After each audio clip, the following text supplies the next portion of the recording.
Hey guys, it's the Comics Kid 2099, and I'm here to talk about the animated Disney film Hercules. This movie is from 1997 and stars Tate Donovan, Danny DeVito, James Woods, and Susan Egan.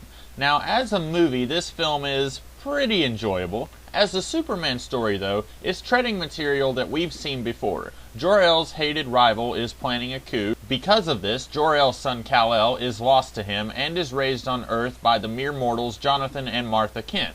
He grows up feeling like he doesn't fit in until they show him a Kryptonian artifact that proves that he belongs with his father beyond planet Earth.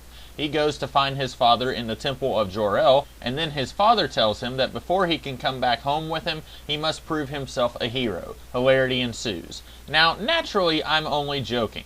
This isn't technically speaking a Superman story, but I would be extremely surprised if the people working on this did not have Superman in mind when they made this story. The only real difference here is that Mount Olympus doesn't explode in this story, and so Clark has an opportunity to go back home to his biological family.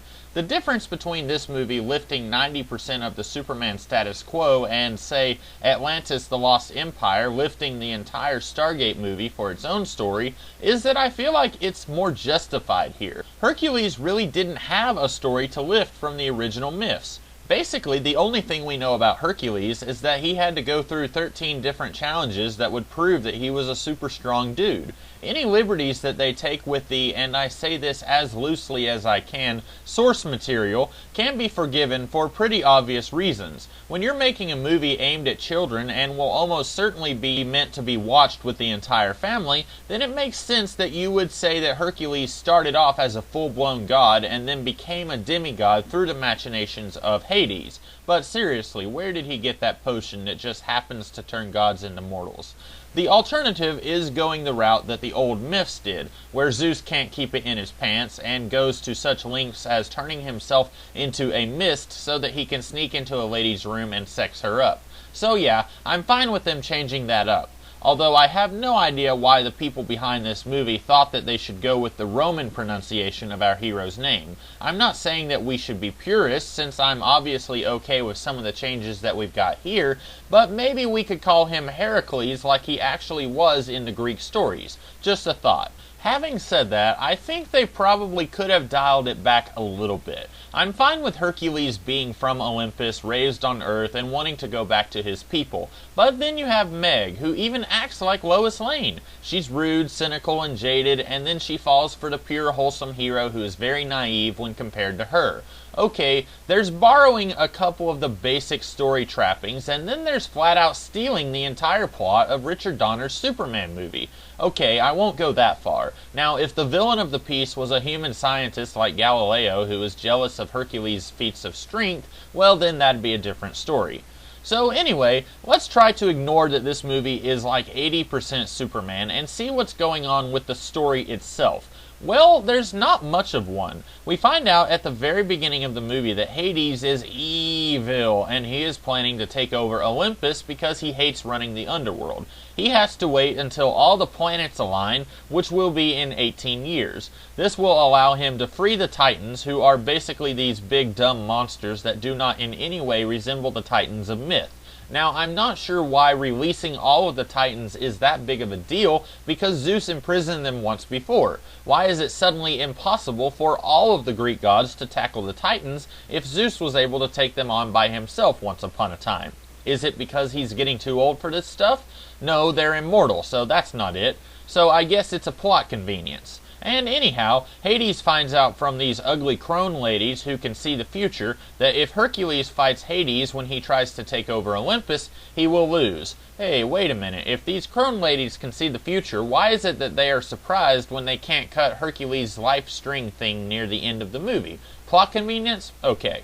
So Hades has his annoying comic relief sidekicks give baby Herc this potion that will turn him into a mortal so that they can kill him. But since they are annoying comic relief sidekicks in a Disney movie, they fail, and Hercules lives to the ripe old age of 18. Somehow, these idiots who cannot do a single thing right are able to keep this a secret from Hades for 18 years. Yeah, right. So after Herc meets his dad in the Temple of Zeus, he finds out that he has to be proven a hero before he can come back to Olympus. Now just hold on a dang second. Zeus is in charge, right? There's nobody who outranks this guy, so he either makes the rules or he is enforcing the rules that were put in place before he was in charge. And if he doesn't like the rules that were put in place before he was in charge, then he could surely just say, yeah, come on in, Herc, it doesn't matter if you're a true hero or not.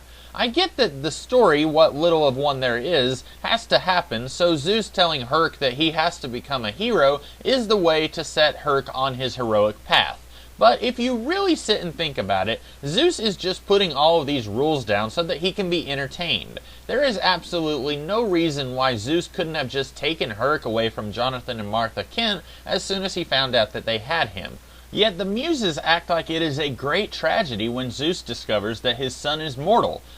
Who cares? You can just take him back in anyway, right? And since his godhood magically decides to come back to him when he risks his life, then surely Zeus, the guy who is completely in charge, I should reiterate, could have done something to restore Hercules' godhood. I have to come away from this movie thinking that Zeus is just a jerkhole, and that must be the single thing from the original myths that the people making this movie actually used in this movie. So then Herc goes to find Yoda, and it's a satyr played by Danny DeVito. We find out that Yoda has trained all of the great warriors, like Jason from the Argo and Achilles. Herc finally convinces Yoda to train him, and then we skip a few years while Herc gets buff, and then they decide to go to Thebes, a wretched hive of scum and villainy, because Herc will be able to strut his stuff there. But for some unknown reason, plot convenience, Herc and Yoda stop along the way and see a lady being menaced by a centaur. Yeah, it's Meg. And yeah, there's absolutely no reason for the story for these guys to meet here, but they have to so that this movie can have what little story it does have. So you may be wondering why I don't think there's much of a story here. Well, if you sit down and look at this whole thing, about 80% of this movie is just filler. We find out what the villain's plans are at the very beginning of the movie, and then said plans don't start to happen until about 20 minutes before the end of the movie. The fact that Hades is working with a specific amount of time kinda illustrates just how meaningless everything before the planets aligning really is. In a way, it isn't even Hercules' movie. He's just here and we're watching him get big and strong, but it's all just here to take up time until Hades' big plot starts happening. In that way, I guess it's similar to many superhero movies where the hero feels very dull and uninteresting, and the filmmakers put more emphasis on the villain plot rather than making the movie actually belong to the hero. I don't know why we couldn't have just had something that more closely resembled the Greek myths, even if we were staying within the realms of children's movie. Maybe Hercules falls in love with Meg at the beginning of the movie, then he finds out that Hades owns her soul. Hades makes a deal with Hercules that if he goes through 13 unbelievable challenges, then Hades will release Meg's soul. Hades would make this deal because he believes that Hercules wouldn't survive, and then he would have free reign to do whatever evil thing that he wants to do. And then you can actually do a story where Hercules is on a quest, he's trying to save his lover's soul, and he meets other heroes like Jason and the Argonauts, and then they go on wonderful adventures together, and by the end of the movie they all have to fight Hades and prevent him from doing something evil. Since this movie clearly isn't afraid from stealing from comic books, why not tell a Justice League origin story with various Greek demigods? That's really about all I have to say here. This movie isn't perfect. It's got a lot of issues that I had trouble with while watching the movie, as opposed to a bad movie that at least tricks you into thinking that it is good until well after you've watched the movie when you have plenty of time to think about it.